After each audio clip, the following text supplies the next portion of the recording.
시간에 주신 하나님의 말씀은 사무엘하 7장 11절에서 16절입니다. 다 같이 일어서서 저와 여러분이 한 절씩 교독하겠습니다.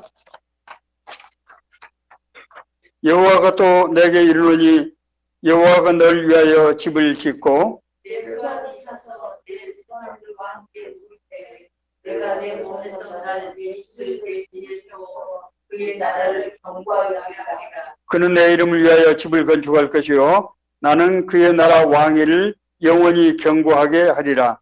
나는 그에게 아버지가 되고 그는 내게 아들이 되리라. 그가 만일 죄를 범하면 그가 사람의 죄와 생의 채찍으로 징계해야 하려니와 내가 내 앞에서 물러나게 한 사울에게서 내 은총을 빼앗은 것처럼 그에게서 빼앗지는 아니하리라. 내 집과 내 나라가 내 앞에서 영원히 보존되고 내 왕위가 영원히 경고하리라 하셨다 하라. 아멘. 제가 교회를 처음에 이제 다닐 때, 제가 1967년도 고등학교 1학년 때라고 제가 말씀드렸죠. 교회를 처음에 가서 아주 굉장히 민망한 것이 있었는데, 권사님들이 하나님을 아버지라고 부르는 겁니다. 아니, 나는 지금 우리 아버지가 눈을 빤히 뜨고 살아계시는데, 아니, 내가 보지도 못한 하나님을 아버지라고 불러야 한다니, 이게 너무 민망한 겁니다, 아주. 그런데 우리 권사님들은 말을 할 때마다 하나님 아버지 그러시는 거예요. 그러니까 저는 옆에서 하나님 아버지라고 맞장구 칠 수도 없고 아주 힘들었습니다. 제가 신앙생활을 해가는 도중에도 인생에 여러 가지 희노애락에 많은 일들이 있었고, 특히 힘들 때 정말 하나님께서 저에게 은혜를 주셔서 하나님의 은혜로 정말 그런 고비를 넘기고 하는 그런 과정들을 여러 차례 거쳤습니다. 그런 사이에 나도 모르게 내 마음속에 정말 하나님이 나의 아버지시구나. 하나님이 나의 모든 형편과 처지를 아시고 하나님께서 나를 보호하시고 인도하시는구나 하는 생각이 들게 되더라고요. 그래서 나도 모르게 기도할 때 하나님 아버지라는 그런 말이 나왔어요. 한번 하나님을 아버지라고 부르게 되니까 내 마음속으로 내 가슴 속에서 말할 수 없는 눈물이 계속해서 흘러내리면서 하나님의 그 따뜻한 마음이 느껴지는 거예요. 그 포근한 마음이 정말로 느껴지더라고요. 그런 은혜의 체험을 했습니다. 우리는 지금 이제 5월 가정의 달을 지나가고 있습니다. 가정의 달은 이 험한 세상에서 하나님께서 이 땅에 내려주신 하나님 나라의 모형이에요. 우리가 이 가정에서 하나님의 은혜를, 하나님의 역사를 체험하지 못하면 그래서 안 되는 것입니다. 교회가 이 땅에 세워진 하나님의 나라인 것처럼 가정도 하나님께서 이 나라를 하나님의 나라로 세우셨다고요. 그 가정의 아버지 되시는 하나님, 그 하나님이라고 성경은 그렇게 말씀하고 있습니다.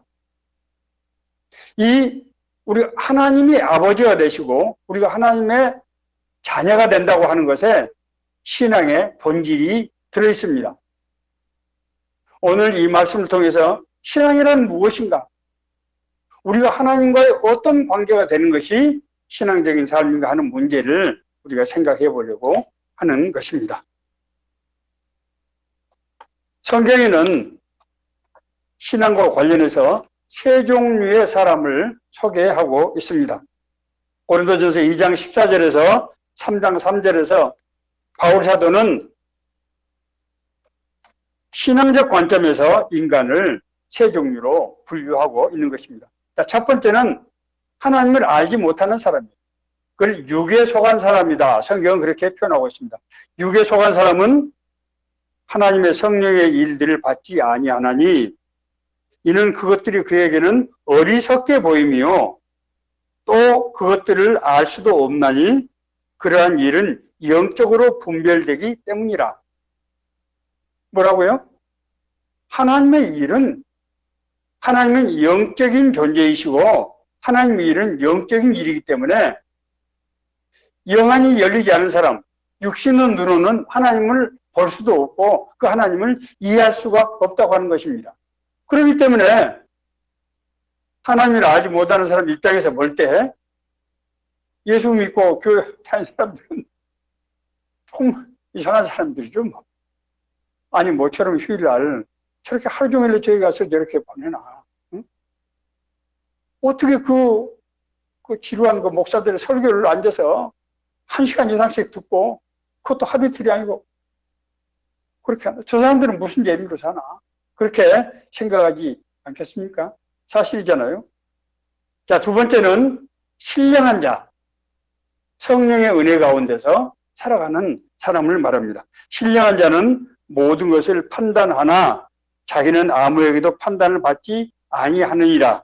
이 말씀이 좀 어려운데 신령한 사람은 천지 만물을 창조하신 하나님이 창조주뿐만 아니라 자기 삶의 주인이라고 하는 것을 믿음으로 받아들이고 그 믿음에 따라서 사는 사람을 말하는 거예요. 이런 사람들은 하나님이 자기 인생의 주인이기 때문에 자기가 생각하는 인생의 목표, 목적이 아니고 하나님의 뜻대로 살아가는 것입니다.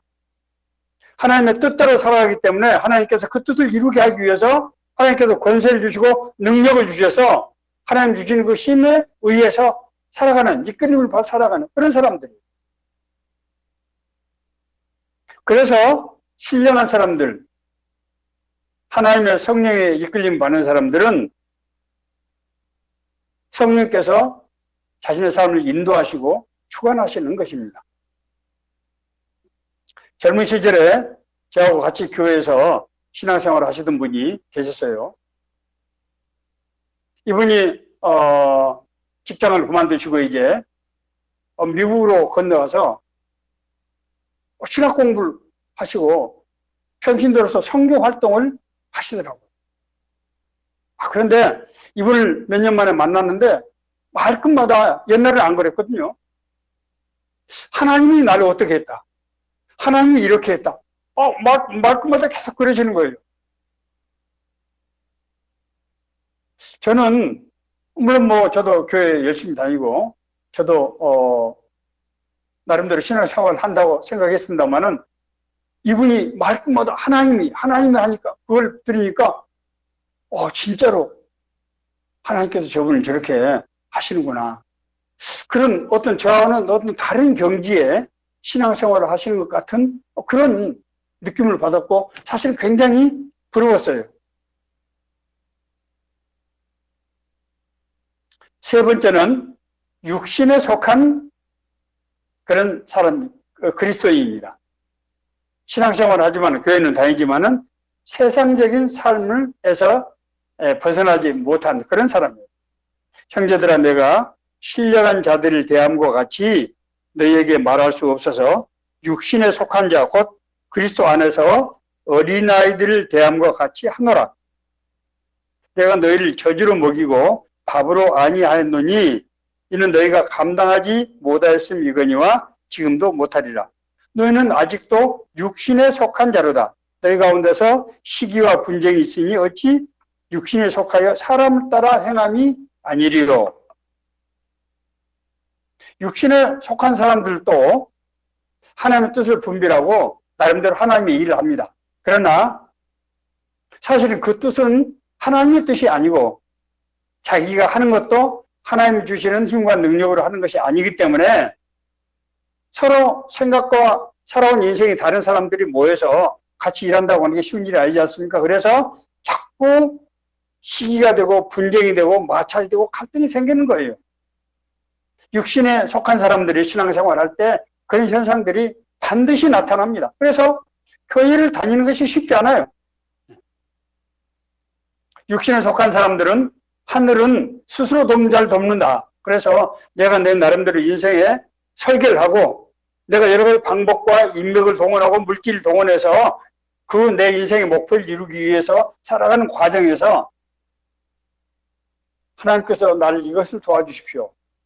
하나님께 나를 저것을 도와주십시오 하고 하나님께 구하는 그런 신앙의 상태를 말한다고 하는 것입니다. 자, 그런데 성경에는 창조주 하나님을 아버지라고 표현하고 있습니다. 물론 성경에서 말하는 아버지라고 하는 표현은 창조주 하나님을 창조했던 근원이라는 그런 의미에서 아버지라고 하는 비유적인 표현으로 쓰고 있는 것이 여러 군데 있습니다. 그러나 그런 비유적인 표현이 아니고 하나님이 정말로 나는 너의 아버지가 되고 너는 나의 아들이 된다라고 하나님이 명시적으로 말씀하신 부분이 있습니다.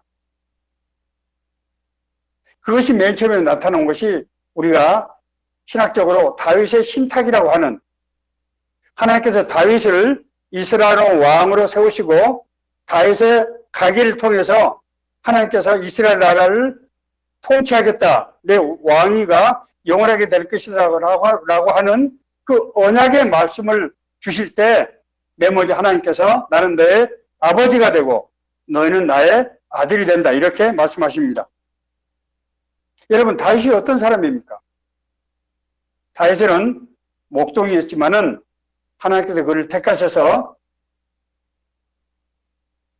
블레셋의 최고의 장수인 골리앗을 물리뜨린 그런 사람입니다. 그 이후에 다윗은 사울 왕의 최고의 장수가 되어서 이스라엘 나라에 아주 혁혁한 공을 세우고, 사울 왕이 블레셋과의 전투에서 사망했을 때 그 뒤를 이어서 이스라엘의 제2대 왕이 된 그런 인물입니다. 다윗은 그 주변에 있는 블레셋, 모압, 에돔, 암몬, 아람 등을 정복해서 아주 광대한 영토를 확보를 했을 뿐만 아니라 모든 나라들로부터 물자를 받아서 정말 부국 강병을 이루었습니다. 그러나 다윗의 정말 위대한 것은 그런 부국 강병을 이루었을 뿐만 아니라 이스라엘을 하나님이 다스리는 신정국가로 실제적으로 그렇게 만든 것입니다. 다윗은 늘 하나님의 음성을 들어서 모든 일을 결정을 했고 또 이 일을 그렇게 행했습니다. 다윗은 왕이 되고 난 다음에도 선지자를 통해서 들려주신 하나님의 말씀을 늘 듣고 그 말씀에 따라서 행했습니다. 그래서 원래 하나님이 원하시던 그 하나님의 나라를 이룰 수 있게 된 그런 신앙적 환경을 이루는 신정국가를 만든 장본이 바로 다윗이라고 하는 것입니다. 이 다윗은 여부수족의 이 땅이던 예루살렘을 정복해서 그것을 수도로 삼고 뿐만 아니라 거기다가 성전을 지어서 정치적일 뿐만 아니라 종교적으로도 하나님을 믿는 그런 중심지가 되도록 그렇게 하고 싶었어요. 그런데 하나님께서는 이를 막으셨습니다. 나는 그동안에 수없이 많은 전쟁을 통해서 사상 피를 많이 흘렸기 때문에 네 손으로 성전을 지을 수 없다. 그 대신 내 자손을 통해서 성전을 짓고 그의 나라가, 그의 왕위가 영원히 되도록 내가 그를 보존하겠다. 내 소환이 차서 내 조상들과 함께 누울 때 내가 내 몸에서 내 씨를 내 뒤에 세워 그의 나라를 견고하게 하리라. 그는 내 이름을 위하여 집을 건축할 것이요 나는 그의 나라 왕위를 영원히 견고하게 하리라. 나는 그에게 아버지가 되고 그는 내게 아들이 되리니 내 집과 내 나라가 내 앞에서 영원히 보존되고 내 왕위가 영원히 견고하리라. 하나님의 뜻에 따라서 이스라엘을 다스리는 그런 나라를 세웠을 뿐만 아니라 수도인 예루살렘의 아름다운 성전을 지어서 진실로 하나님께서 이스라엘을 통치하는 것을 모든 백성들이 보고 믿게 하는 그런 나라에 대한 열망을 가졌던 다윗을 하나님께서는 기뻐하시고 다윗은 성전을 지을 수 있는 그런 자격 요건이 되지 못하지만은 내 자손을 통해서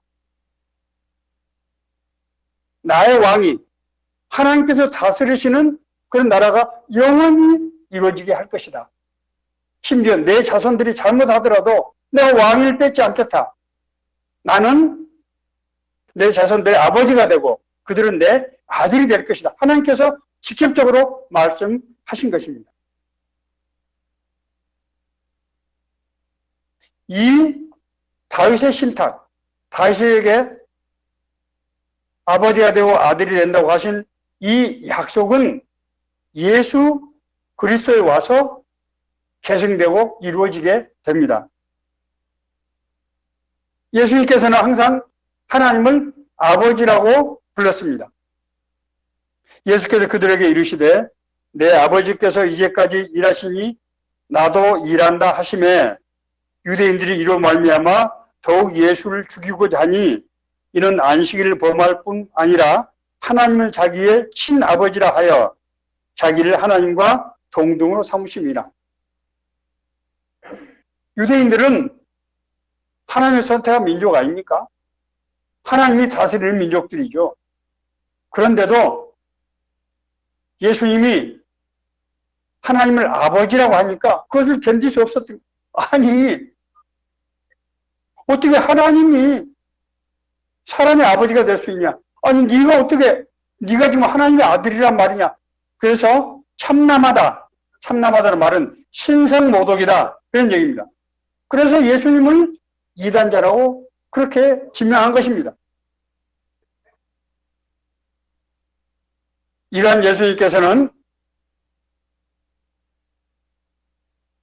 하나님을 아들이라고 했을 뿐만 아니라 하나님께서 이러한 예수님을 자기 아들이라고 확증을 하십니다.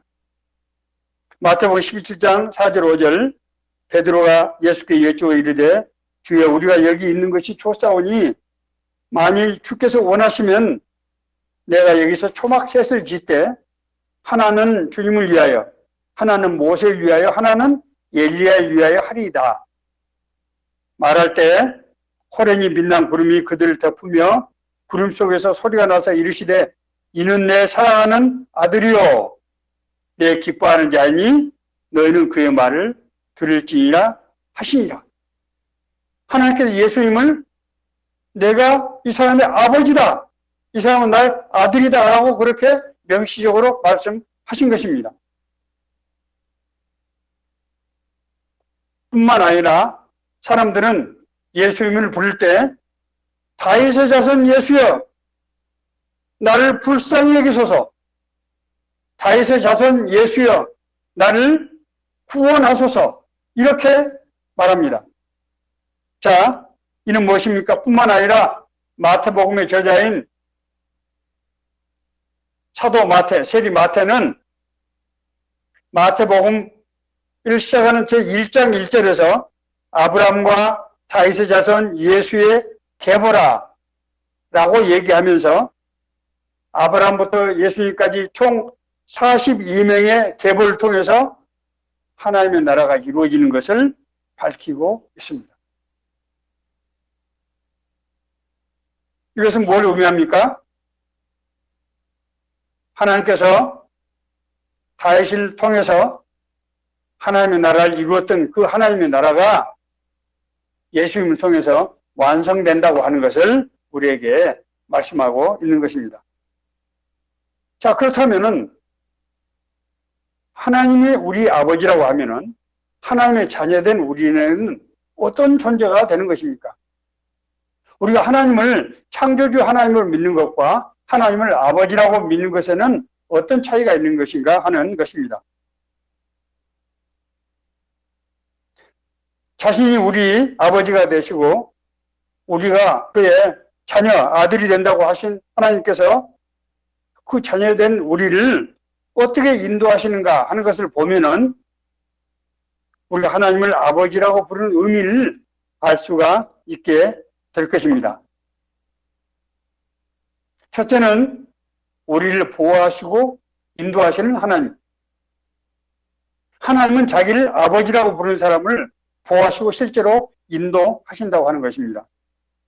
이스라엘 광야에서 이제 출애굽하는 과정에서 40년을 보낸 후에 가나안 땅에 들어가기 직전에 모세는 이스라엘 백성들, 그때는 1세대는 다 죽었어요. 죽고 2세대, 그러니까 광야에서 출애굽 과정에서 태어난 사람들을 다 모아놓고 너희 조상들이 하나님께 불순종해서 이 광야에서 다 죽었다. 이제 하나님의 약속의 땅 가나안을 눈앞에 두고 있는 너희들은 절대로 하나님의 불순종해서는 안 된다. 너희를 통해서 하나님의 나라를 이룰 것이다. 라는 그런 설교의 말씀입니다. 신명기 32장 6절과 10절, 12절에 있는 말씀입니다. 어리석고 지혜 없는 백성아, 여호와께 이같이 보답하느냐. 그는 내 아버지이시오.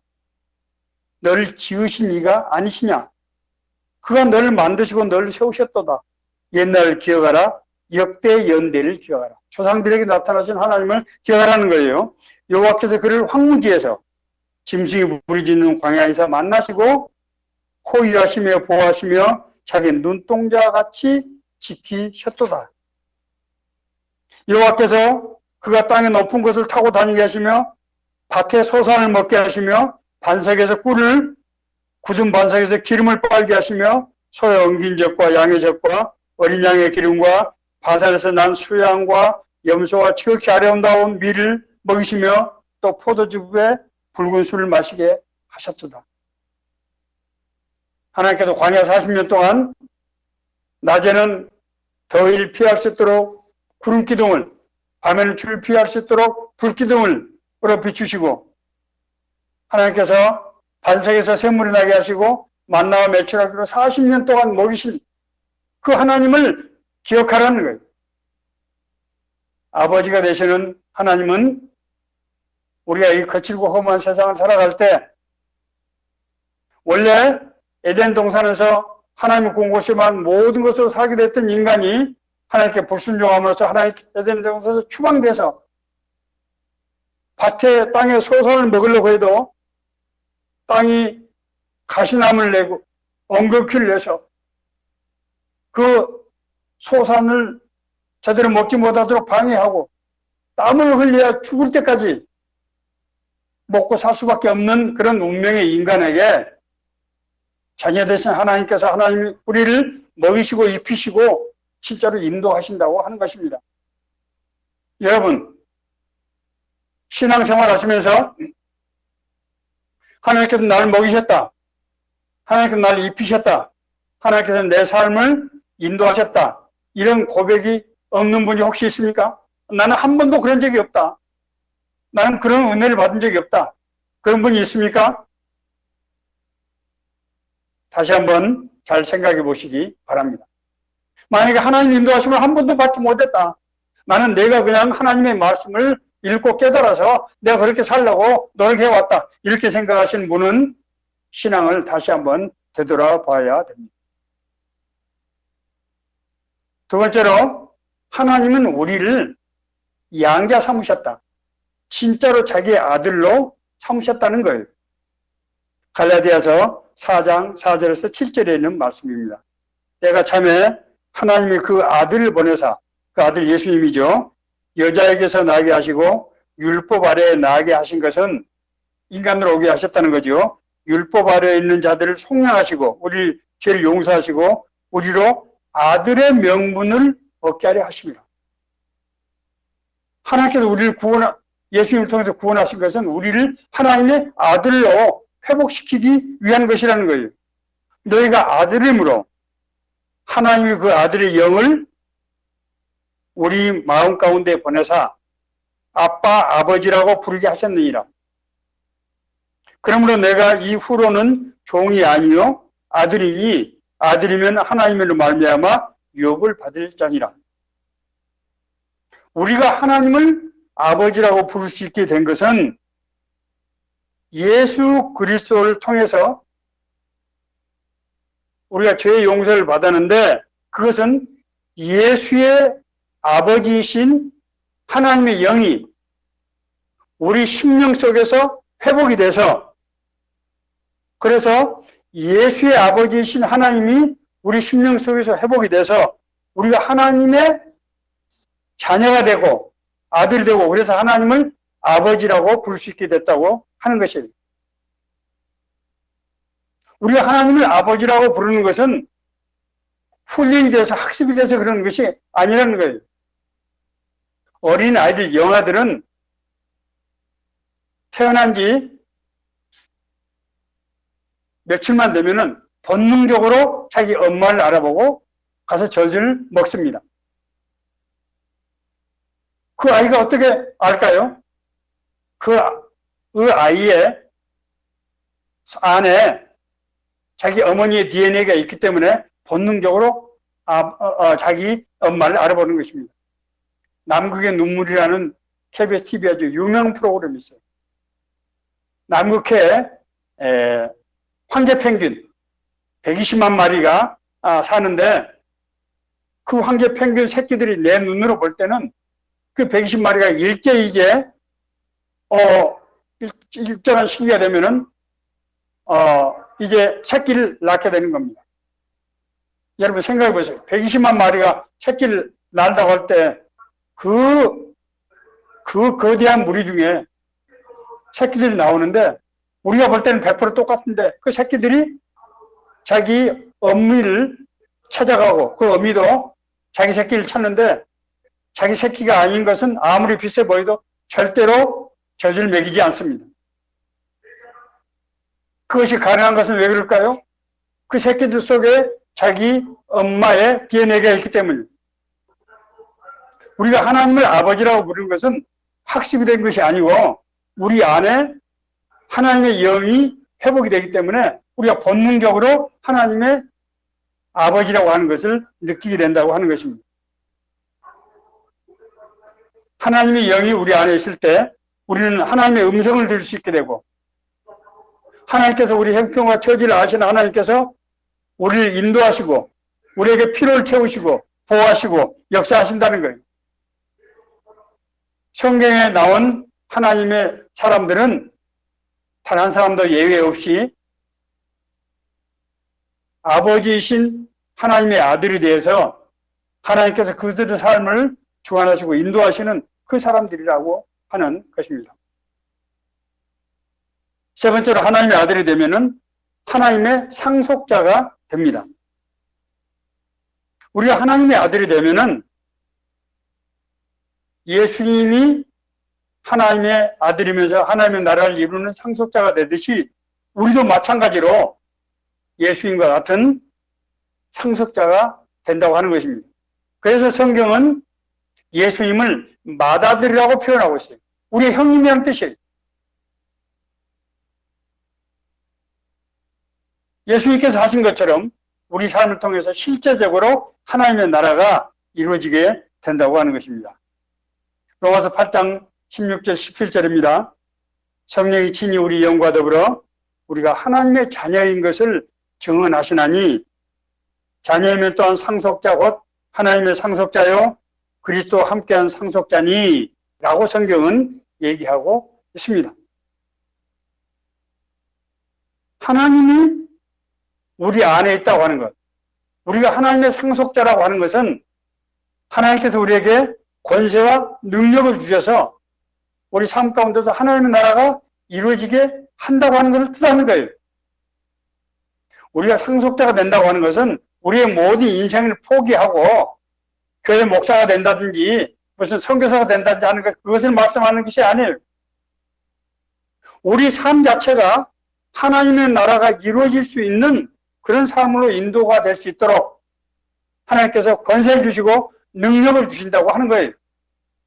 그래서 우리가 하는 일들이 그것이 기업이 되든 누구 가르치는 교사가 되든 병을 고치는 의사가 되든 목회자가 되든 그 사람이 하는 일을 통해서 하나님의 권세와 능력이 나타나서 하나님 나라가 이루어지게 된다고 하는 것입니다. 우리가 하나님의 나라를 이루는 것이 아닙니다.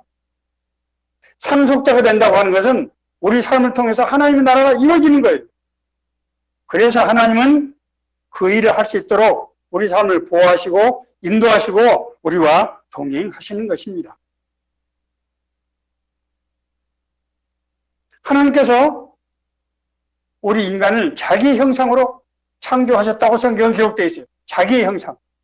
하나님께서 왜 다른 모든 피조물은 흙으로 만드셨는데 인간만 자기의 형상으로 만들었을까요?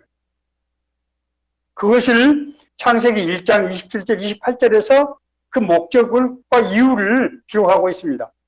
하나님이 자기 형상 곧 하나님의 형상대로 사람을 창조하시되 남자와 여자를 창조하시고 하나님이 그들에게 복을 주시며 하나님께서 그들에게 이르시되 생육하고 번성하여 땅에 충만하라. 땅을 정복하라. 바다의 물고기와 하늘의 새와 땅에 움직이는 모든 생물을 다스리라 하시니라. 하나님의 형질로 만들었다고 하는 것은 우리가 하나님과 소통할 수 있는 존재이고 하나님의 능력과 권세를 가졌다고 하는 것을 말합니다. 그래서 우리 삶을 통해서 자연스럽게 하나님 나라가 이루어지게 하실 그 목적 때문에 하나님께서 우리를 자기 형상으로 창조하신 거예요. 자, 그런데 여러분 잘 아시는 대로 그 우리 인간이 하나님께 불순종함으로 우리 안에서 하나님의 형상이 사라지고 말았어요.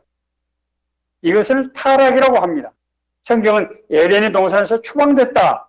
그래서 하나님이 공급하시는 것을 누릴 수 없게 되고 땀을 흘려야 먹을 수가 있게 되고 사람들 간에 끊임없이 갈등과 대립을 겪게 되고 나중에 때가 소환이 되면은 육신에 태어난 육신이 죽게 된다고 성경은 그렇게 기록하고 있는 것입니다.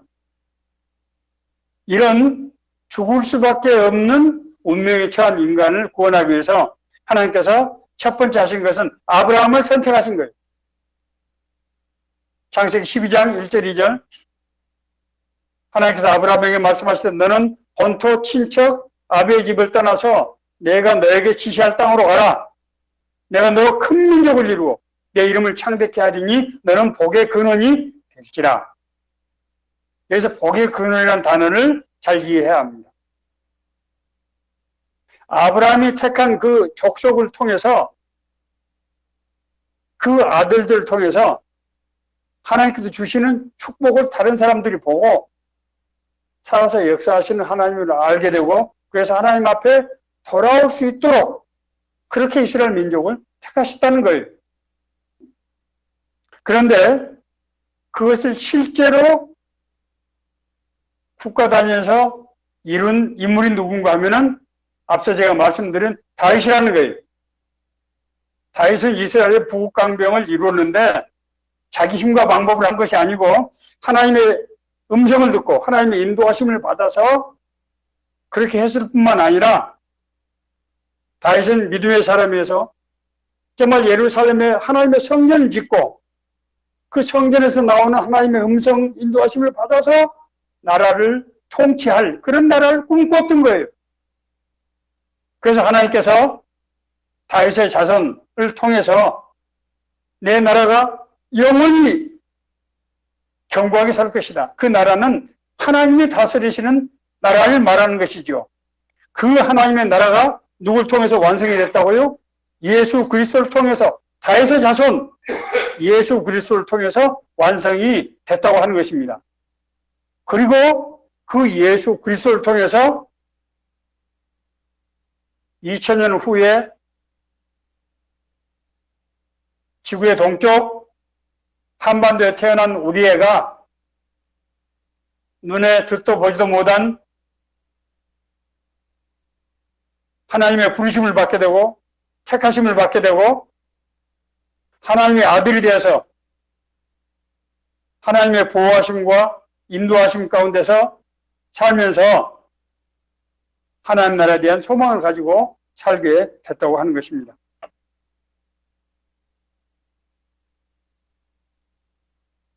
하나님이 창조주 하나님으로 믿는 사람들이 있고 하나님을 아버지라고 믿고 그렇게 부르는 사람들이 있다는 거예요. 창조주 하나님은 창조주와 피조물의 관계, 다시 말해서 지배와 복종의 관계입니다. 두려우신 하나님, 벌 주시는 하나님, 인간의 생사화복에 관심이 없으신 무관하신 그런 하나님.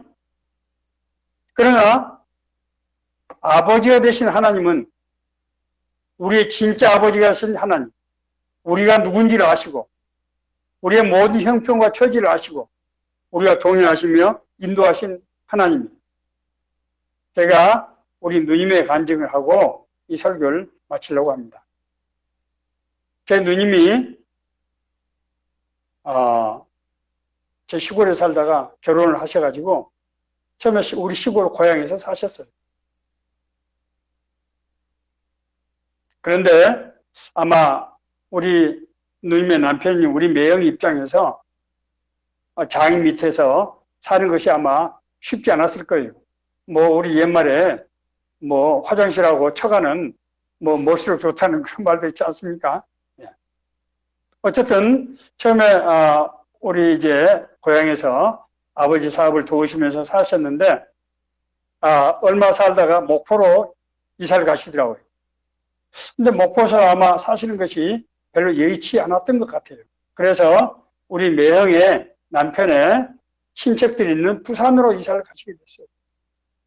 자, 문제는 목포만 하더라도 우리 고향 가까이 있고 사실 고향이랑 마찬가지죠. 그런데 부산은 우리 누님 입장에서 일가 친척이 단 한 사람이 없을 뿐만 아니라 아는 사람도 없어요. 더구나 솔직히 말씀드리면은 저희 우리 남편의 친척들로부터 크게 그렇게 인정을 받지 못했던 것 같습니다. 왜냐하면은 우리 누님 부잣집 딸로 그렇게 알려져 있는데 사실은 가진 것이 아무것도 없고 정말 의지할 데가 아무것도 없었어요. 그런 환경 속에서 자식 5을 낳고 사는 그 삶이 정말 말할 수 없는 외로움과 고통과 번민과 아픔의 세월이었어요. 우리 누님이 갈 수 있는 곳이 유일하게 교회였어요. 교회. 그래서 새벽 기도를 40년 동안 하루도 빠지 않고 하신 거예요. 그 새벽 기도 가서 눈물로 하나님 앞에 기도할 때 우리 누님이 저한테 그랬어요. 동생, 하나님이 나의 아버지고 하나님이 나의 어머니고 하나님이 내 남편이에요. 누님이 그렇게 말씀하셨어요. 하나님이 나의 아버지고 하나님이 나의 어머니고 하나님이 나의 남편이에요. 너무나 외롭고 막막하고 무엇을 어떻게 될지 없는 그 상황에서 하나님께서 누님에게 말씀하시고 인도하시고 함께 동행하신 거예요. 그 누님이 아무런 기댈 곳이 없는 땅에서 자식 5을 낳아서 그래도 다 공부하고 지금은 부끄럽지 않게 그렇게 살고 있습니다. 아버지 되신 하나님, 우리의 단순히 창조자일 뿐만 아니라 우리를 아시고 우리의 형편과 상황을 아시고 우리에게 말씀하시고 우리를 보호하시고 인도하시는 하나님. 그래서 우리 인생을 통해서 하나님의 뜻과 계획이 이루어지게 하시는 그 하나님을 가정의 달인 우리 5월에 만나고 그 하나님과 동행하시는 그런 아름다운 삶이 되시기를 간절히 바랍니다.